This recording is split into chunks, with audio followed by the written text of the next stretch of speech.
por favor, abra sua Bíblia aí. 1 Samuel capítulo 1. Eu gostaria de te convidar a ficar de pé para, em reverência, lermos essa santa palavra. 1 Samuel capítulo 1.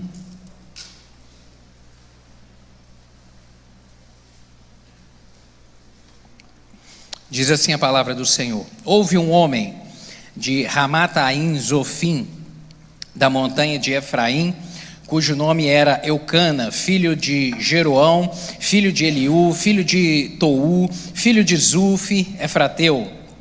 E este tinha duas mulheres, o nome de uma era Ana e o nome da outra Penina. Penina tinha filhos, porém Ana não tinha filhos. Subia, pois, este homem da sua cidade de ano em ano a adorar e a sacrificar ao Senhor dos Exércitos em Siló. E estavam ali os sacerdotes em Siló. E estavam ali os sacerdotes do Senhor, Ofne e Finéias, os dois filhos de Eli. E sucedeu que no dia em que Eucana sacrificava, dava ele porções do sacrifício a Penina, sua mulher, e a todos os seus filhos e a todas as suas filhas. Porém Ana dava uma parte excelente, porquanto ele amava Ana. Porém o Senhor lhe tinha cerrado a madre, e a sua competidora excessivamente a irritava para a embravecer, porquanto o Senhor lhe tinha cerrado a madre. E assim o fazia ele de ano em ano, quando ela subia à casa do Senhor. Assim a outra a irritava, pelo que chorava e não comia. Então Eucana, seu marido, lhe disse: Ana, por que choras? E por que não comes? E por que está mal o teu coração? Não te sou eu melhor do que 10 filhos?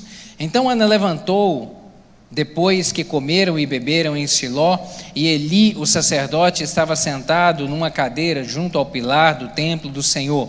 Ela, pois, com amargura de alma, orou ao Senhor e chorou abundantemente, e votou um voto, dizendo: Senhor dos Exércitos, se benignamente atentares para a aflição da tua serva, e de mim te lembrares, e da tua serva te não esqueceres, mas a tua serva deres um filho, varão, ao Senhor o darei por todos os dias da sua vida, e sobre a sua cabeça não passará navalha. Verso 17.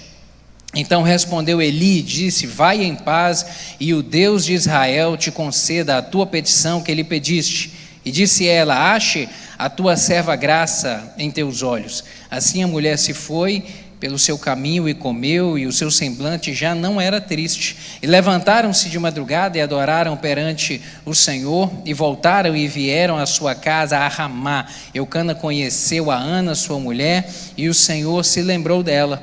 E sucedeu que, passado algum tempo, Ana concebeu e teve um filho, e chamou o seu nome Samuel, porque dizia ela: O tenho pedido do Senhor. Amém?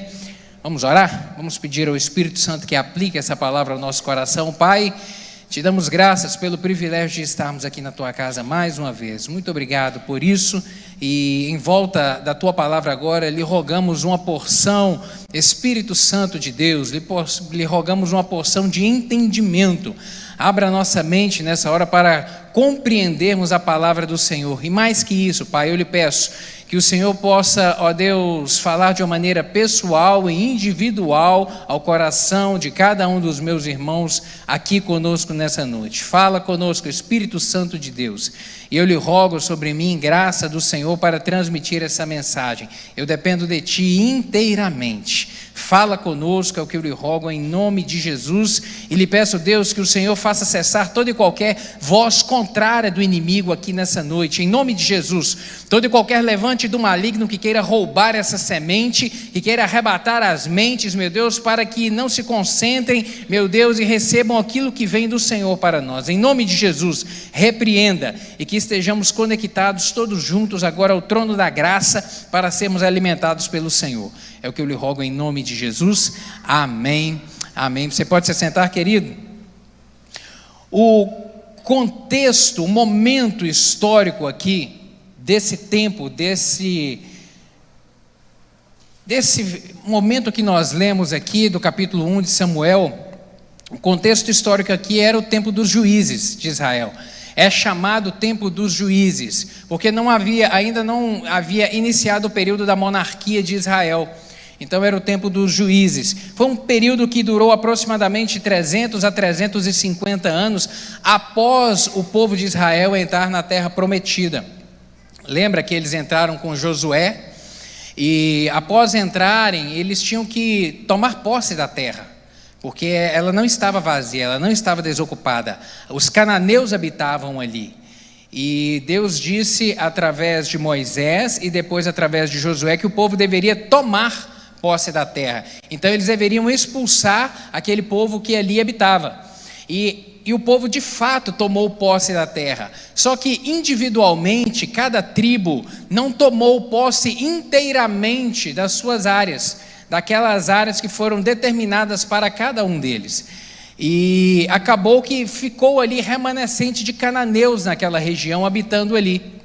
E o Senhor havia dado ordenança expressa ao seu povo de que eles não deveriam coabitar com os cananeus, não deveriam se relacionar com eles, não deveriam tomar as suas mulheres por esposas, não deveriam dar os seus filhos e filhas para serem maridos e esposas dos cananeus, porque haveria contaminação do povo. E a contaminação aqui a que principalmente o Senhor se referia, era essa contaminação de haver agora a introdução de idolatria, porque aquele povo era um povo pagão, era um povo que não adorava Jeová.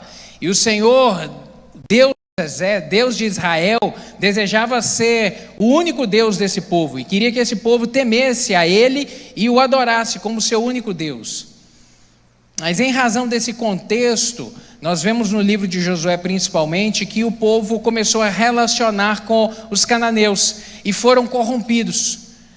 E com o passar dos anos, nós vemos na história de Josué e depois principalmente de Juízes, que vai contar esses altos e baixos do povo de Israel, porque o coração do povo se contaminou. E aí quando eles buscavam a adoração a outros deuses, abandonavam o Senhor também os entregava aos seus inimigos, aos cananeus que ali habitavam, e esses cananeus se levantavam como opressores e oprimiam ao povo de Israel de uma maneira grandiosa, porque eles se desalinharam da presença do Senhor e daquilo que era projeto de Deus para a sua vida.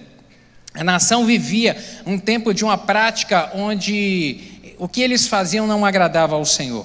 E o livro de Juízes termina no capítulo 21, verso 25, dizendo que naqueles dias não havia rei em Israel, porém cada um fazia o que parecia reto aos seus olhos, aos seus próprios olhos. Cada um fazia o que bem entendia.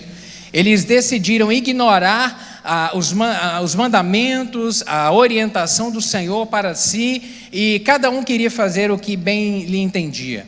E um dos maiores males da vida do homem é quando Deus o entrega a si próprio. É quando ele decide viver a sua vida afastado do Senhor, por conta própria. Por que isso? Porque o nosso coração ele é mau. O pecado habita no nosso DNA. E o homem, quando ele se afasta de Deus e ele começa a caminhar sozinho, a maldade domina a sua vida, domina o seu coração e infelizmente ele vai de mal a pior. Nós precisamos de Deus, precisamos caminhar com o Senhor.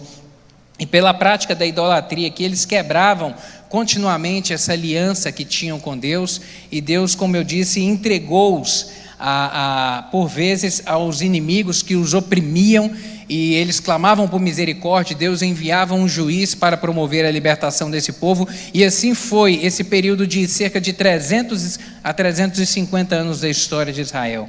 E nesse momento aqui, era nesse contexto que a família de Eucana, de Ana e de Penina viviam. Um tempo difícil, a família estava mergulhada num profundo abismo. Essa família estava mergulhada num profundo abismo. Por quê? Porque tinha uma crise dentro de casa. A família passava por crise naquele momento. Tinha um problema sério ali. Um problema não somente de esterilidade de Ana, mas um problema de relacionamento dentro daquela casa. Tinha confusão, tinha briga. E do lado externo, e do lado de fora, havia uma nação mergulhada em um afastamento do Senhor, mergulhada em idolatria, onde até mesmo os sacerdotes estavam corrompidos, porque nós lemos aqui, fez referência aos sacerdotes Hofni e Finéias, e o texto, a continuação aqui do livro de 1 Samuel vai dizer que esses homens que deveriam levar o povo a se aproximarem do Senhor, a apresentarem esse povo a Deus, a serem canal de bênção na vida desse povo, eram os primeiros a pecarem. E o Senhor desagradou deles tanto que o Senhor chegou a fulminá-los, eles morreram. Deus os matou, porque eles estavam corrompendo o povo. Então, por isso dá para a gente ver o tamanho da dificuldade moral e espiritual, da decadência moral e espiritual que Israel vivia nesse momento. E a família de Eucana, Penina e Ana estava dentro desse contexto. Realmente era um profundo abismo que essa família enfrentava aqui nesse momento. Eucana, Penina e Ana estavam enfrentando um típico problema sem solução. Essa casa estava enfrentando um problema que não tinha solução, não tinha. Sabe, Penina, ela estava se valendo da bênção de Deus para humilhar Ana, porque a maternidade é uma bênção, a gente tem que convir, é uma bênção maravilhosa de Deus, gerar filhos, ter filhos saudáveis, isso é uma bênção extraordinária de Deus. Mas ela não estava administrando bem a bênção dela, ela estava usando a bênção para o mal, estava usando aquilo que Deus a abençoou para causar tormento na vida de outro, de uma maneira errada. E Ana tornou-se uma pessoa atribulada de espírito, ela era estéril, como nós lemos, e isso estava trazendo uma angústia muito grande para o seu coração, para a sua alma, e um tormento, preocupação, desgosto de vida. E no meio dessas duas mulheres estava Eucana, estava o marido, que estava pulando fogueira para tentar trazer harmonia dentro dessa casa que estava desajustada, totalmente desajustada. E ele não conseguia resolver esse problema, porque esse problema era insolúvel. Ele provia Penina de tudo que ela precisava e os filhos dela precisavam. Do outro lado, ele provia Ana de uma maneira dobrada. E ele ainda tentava cercá-la emocionalmente, dizendo para ela: olha, Ana, eu procuro ser o melhor marido para você, procuro te valer como 10 filhos, como se fosse possível substituir isso. Mas isso mostra o carinho e o amor dele, a vontade de supri-la emocionalmente. Mas ainda assim o problema não se resolvia. Nessa família cada um se virava como podia. Nós vemos Penina vivendo uma mulher que era abençoada, mas que tinha um coração vazio.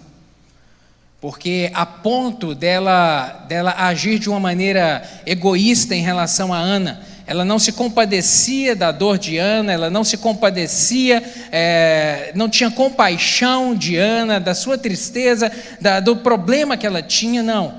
Ao contrário, ela usava algo que ela tinha de bênção de Deus na sua vida para perseguir, para magoar. Isso mostra um coração vazio, isso mostra egoísmo, isso revela uma mulher que realmente não tinha sentido as coisas na vida dela.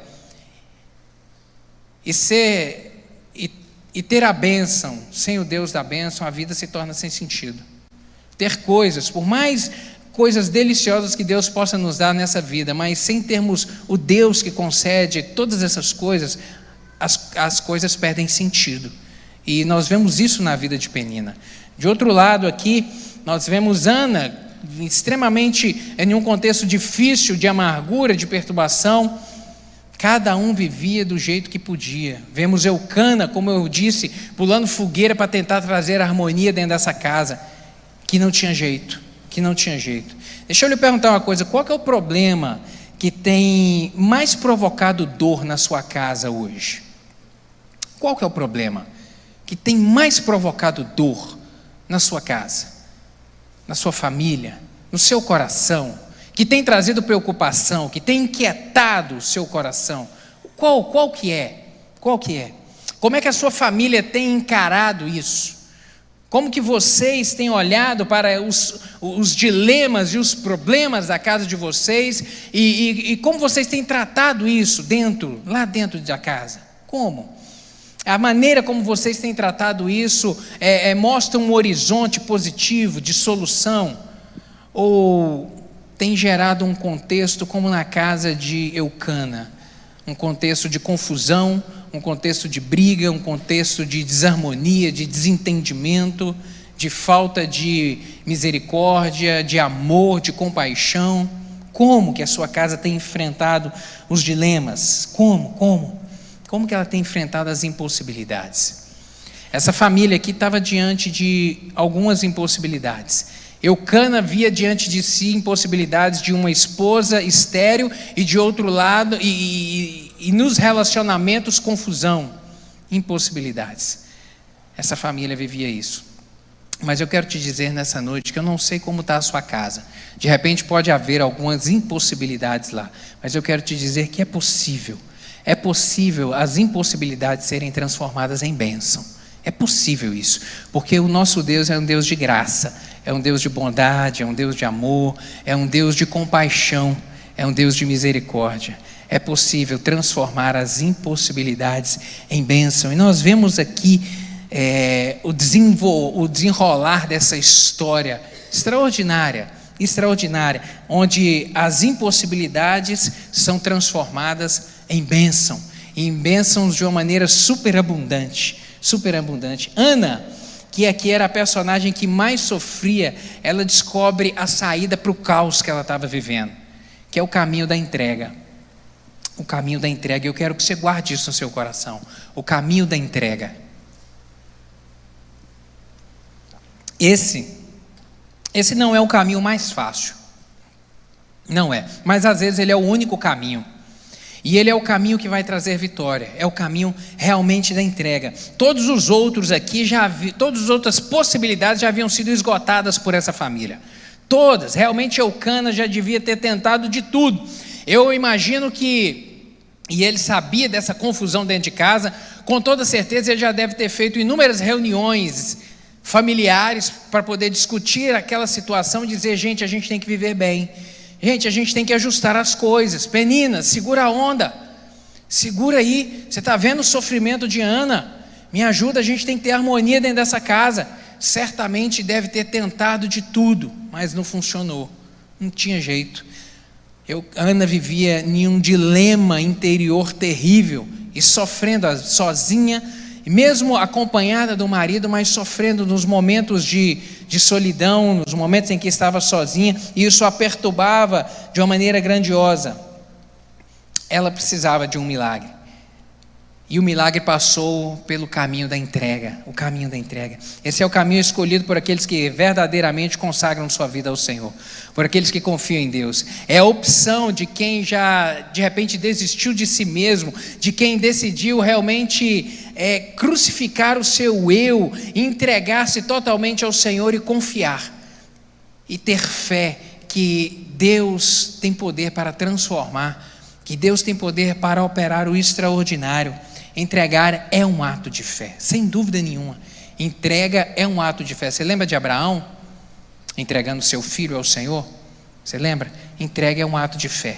Abraão cria no seu coração de que ao levar o seu filho Isaque e a oferecê-lo ao Senhor em sacrifício, ele cria que Deus ia fazer um milagre, que Deus ia mudar, que Deus havia dado uma promessa de que a sua descendência seria grande na terra, que da sua geração muitos cresceriam, que a sua geração seria como as estrelas do céu, como a areia do mar.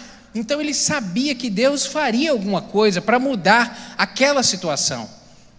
Mas é um ato de fé. A entrega é um ato de fé. E aqui o entregar tem dois aspectos que eu quero chamar a sua atenção para esses dois. O primeiro deles aqui é entregar o problema a Deus em oração, que significa trazê-lo ao Senhor. E realmente trazê-lo, mas não apenas para apresentar o seu problema a Deus e depois colocá-lo no embornal e levá-lo para casa. Não, é realmente trazer e entregar ao Senhor. Nós vemos que foi isso que Ana fez. Ela entregou esse problema de fato na mão do Senhor. Ela apresentou ao Senhor e deixou ele lá.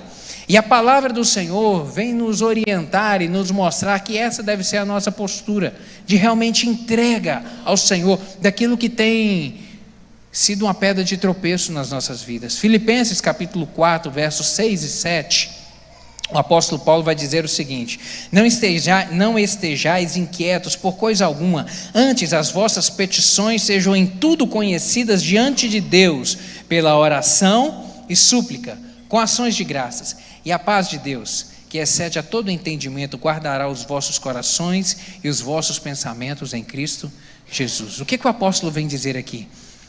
Tudo aquilo que estiver angustiando, tudo aquilo que estiver preocupando, tudo aquilo que estiver trazendo ansiedade, traga, entregue ao Senhor, entregue em oração, apresente para Ele, ponha nas mãos dEle, entregue de fato. E a consequência disso, você sabe qual que vai ser? É a continuação do versículo que diz: e a paz de Deus, ela vai inundar o seu coração, ela vai aquietar a sua alma.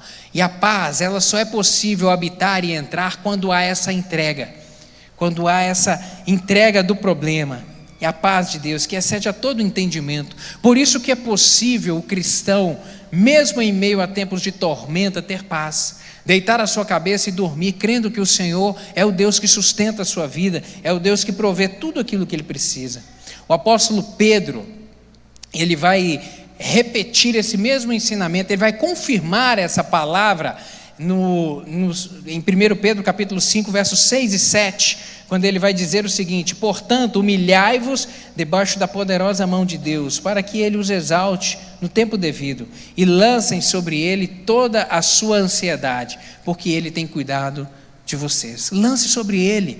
Lançar significa realmente despojar, significa tirar de si. Isso é lançar, entregar realmente ao Senhor, porque Ele tem cuidado, porque Ele é o Deus que cuida, Ele é o Deus que realmente guarda, que provê. Então o primeiro aspecto da entrega é esse, mas eu quero chamar a sua atenção para um segundo aspecto da entrega, que significa entregar a bênção a Deus, como prova de que Ele é mais importante do que a própria bênção. E foi isso que Ana fez. Ela entregou não somente o seu problema ao Senhor, mas ela entregou a solução do problema a Deus como oferta. Ela entregou a solução, ela entregou a bênção ao Senhor, dizendo: Deus, o Senhor é mais importante do que a bênção. É isso que significa, o Senhor é mais importante. Ter o Senhor e a presença do Senhor é muito importante para mim, é melhor do que a bênção em si. Ela desejava o filho, desejava demais da conta, mas ela vem dizer: Deus, eu entrego, eu devolvo ele ao Senhor. Sabe, querido, o que eu aprendo com isso? Que aquilo que você deseja da parte de Deus, utilize para que o reino dele cresça e o nome dele seja honrado na sua vida. Isso significa entregar ao Senhor. Sabe, o que você deseja da parte de Deus? Você precisa de uma cura? Você está clamando do Senhor uma cura? Você precisa que Ele restaure a sua saúde? Entregue isso ao Senhor. Entregue a sua saúde ao Senhor. Sabe, assuma o compromisso com Deus para dizer: Senhor, eu entrego a minha saúde já antes de recebê-la ao Senhor, porque quando eu receber essa bênção da parte do Senhor, Deus, eu me comprometo a buscar mais a face do Senhor, ainda mais, eu me comprometo a investir ainda mais o meu tempo no reino do Senhor, no serviço do Senhor. É uma solução financeira que você está precisando, querido, que você está buscando da parte do Senhor. É que Deus abra uma porta na sua vida financeira, sabe, para poder superabundar. Entregue já isso na mão do Senhor. Diga: Senhor, eu quero utilizar a bênção que o Senhor me der no proveito do reino do Senhor, para abençoar a vida de muitos. Eu tenho certeza que o Senhor vai me honrar, que o Senhor vai abrir as portas, e eu já declaro que eu vou devolver, para que o nome do Senhor seja honrado através da minha vida nisso, Senhor, para que a bênção do Senhor seja abundante ainda mais. Isso é entregar ao Senhor. Ana fez isso. Então esses dois aspectos da entrega nós vemos aqui. Nós vemos também que quando a dor produz atos de fé, a vitória nasce. A dor, ela produz atos de fé. E nós vemos aqui que quando estamos encurralados por problemas, quando realmente as portas estão fechadas, quando as possibilidades se esgotam, nesse momento, o que nos resta é a fé. E às vezes os problemas, eles nos impulsionam a desenvolver fé nas nossas vidas. Quando a gente só tem o Senhor para poder nos socorrer, para Ele realmente estender a mão e nos ajudar, isso produz fé no coração. E nesse momento é o start para que o Senhor haja e promova a bênção. Não se desespere, querido, invoque o nome do Senhor. Se de repente hoje você está diante de inúmeras impossibilidades, de portas fechadas, Não se desespere, invoque o nome dele, busque o Senhor de fato na sua vida e aguarde o livramento. Salmo 84, verso 11 e 12, o salmista vai dizer que porque o Senhor Deus é um sol e escudo, o Senhor ele dá graça e glória, ele não nega bem algum aos que andam na retidão. O Senhor dos exércitos, bem-aventurado o homem que em ti coloca a sua confiança. Bem-aventurado aquele que crê no Senhor, aquele que acredita no Senhor. Bem-aventurado, o Senhor é aquele que guarda, o Senhor é aquele que provê. Confie, querido, confie no Senhor, você não vai se frustrar. Entregue ao Senhor a sua impossibilidade, você não vai se frustrar. É isso que nós vemos no Salmo 34, quando vai trazer inúmeras afirmações a respeito daquilo que Deus é e do seu cuidado para com as nossas vidas, onde vai dizer que os olhos do Senhor estão sobre os justos e os seus ouvidos estão atentos à sua oração, estão atentos ao seu clamor. Vai dizer que os justos clamam e o Senhor o livra de todas as suas angústias, que podemos realmente invocar o nome do Senhor, que diz no verso 18 que perto está o Senhor de todos os que o invocam,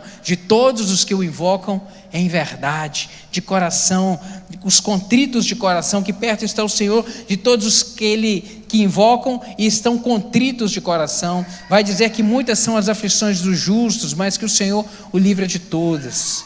Experimente entregar, querido, experimente entregar hoje essa impossibilidade perante o Senhor, experimente realmente clamar com fé e crer que a vitória virá, porque o nosso Deus é Deus de bondade, é Deus de misericórdia. Eu vou repetir, você vai se surpreender, porque Deus ele nos surpreende, como ele fez aqui na vida de Ana, quando ela entrega, e a grande transformação que aconteceu dentro dessa família.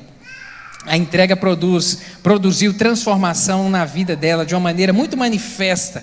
O verso 18, volta os seus olhos aí, capítulo 1, verso 18 diz o seguinte: e disse ela, acha a tua serva graça em teus olhos. Assim a mulher se foi pelo seu caminho e comeu, e o seu semblante já não era triste.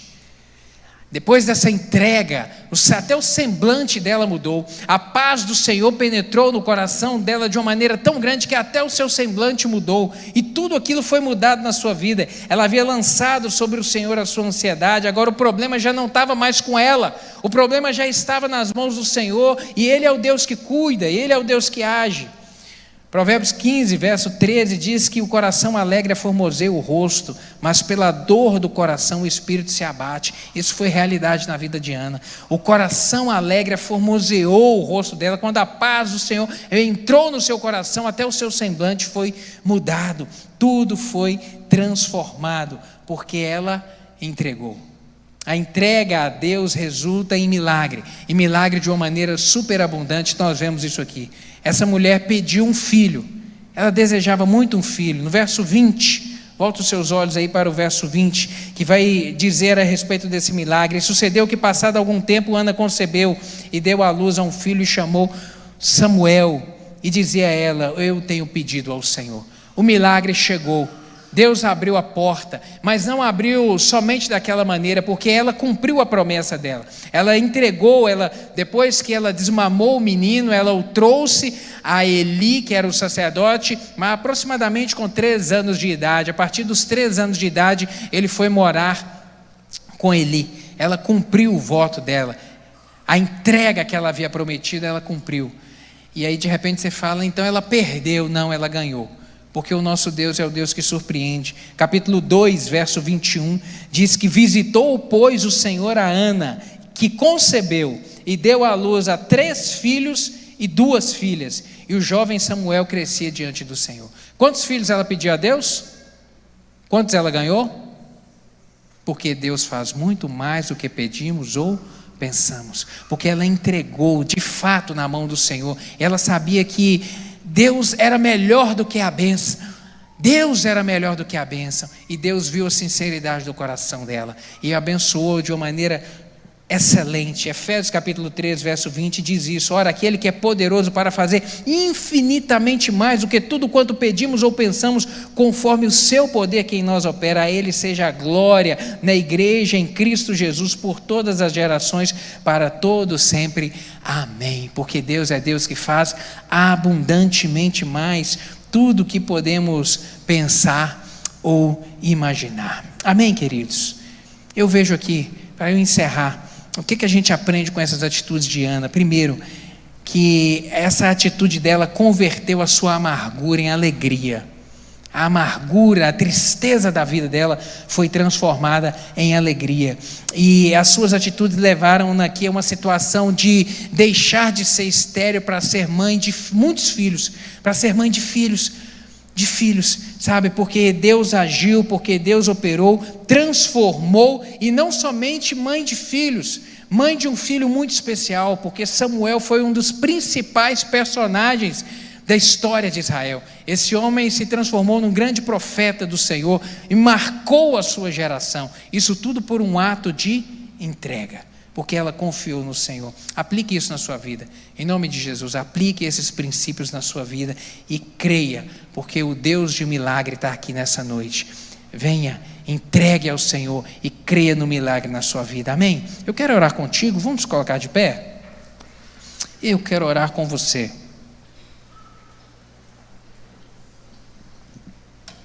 Feche seus olhos. Você que chegou aqui hoje nessa noite com inúmeras impossibilidades, você que chegou nessa noite com portas fechadas, você que chegou aqui nessa noite de repente com uma situação igual a de Ana, amargurado de espírito, amargurado da alma.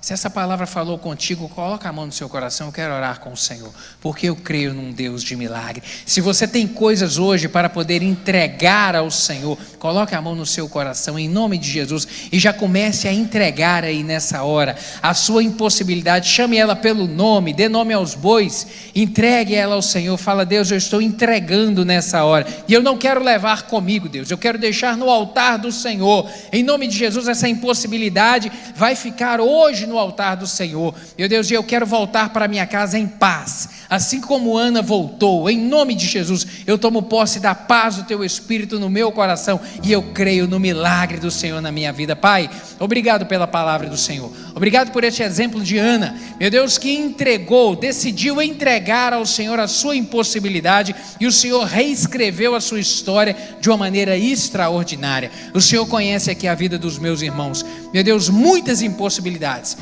muitas portas fechadas, mas o Senhor é o Deus que tudo controla. O Senhor é o Deus dono do ouro e da prata. O Senhor é o Deus que restaura. O Senhor é o Deus que traz vida onde há morte. O Senhor é o Deus que põe de pé aquele que está abatido. Eu lhe peço que o Senhor entre, meu Deus, na causa de cada um aqui, meu Deus, e que as entregas que estão sendo feitas nessa noite, o Senhor possa receber cada uma delas, em nome de Jesus, meu Deus, e traga paz ao coração dos meus irmãos, meu Deus, e transforma essa situação para a honra e glória do teu santo nome. Eu lhe peço, Pai, confirma essa palavra com sinais e prodígios do Senhor na vida e nas famílias de cada um dos meus irmãos aqui nessa noite, em nome de Jesus.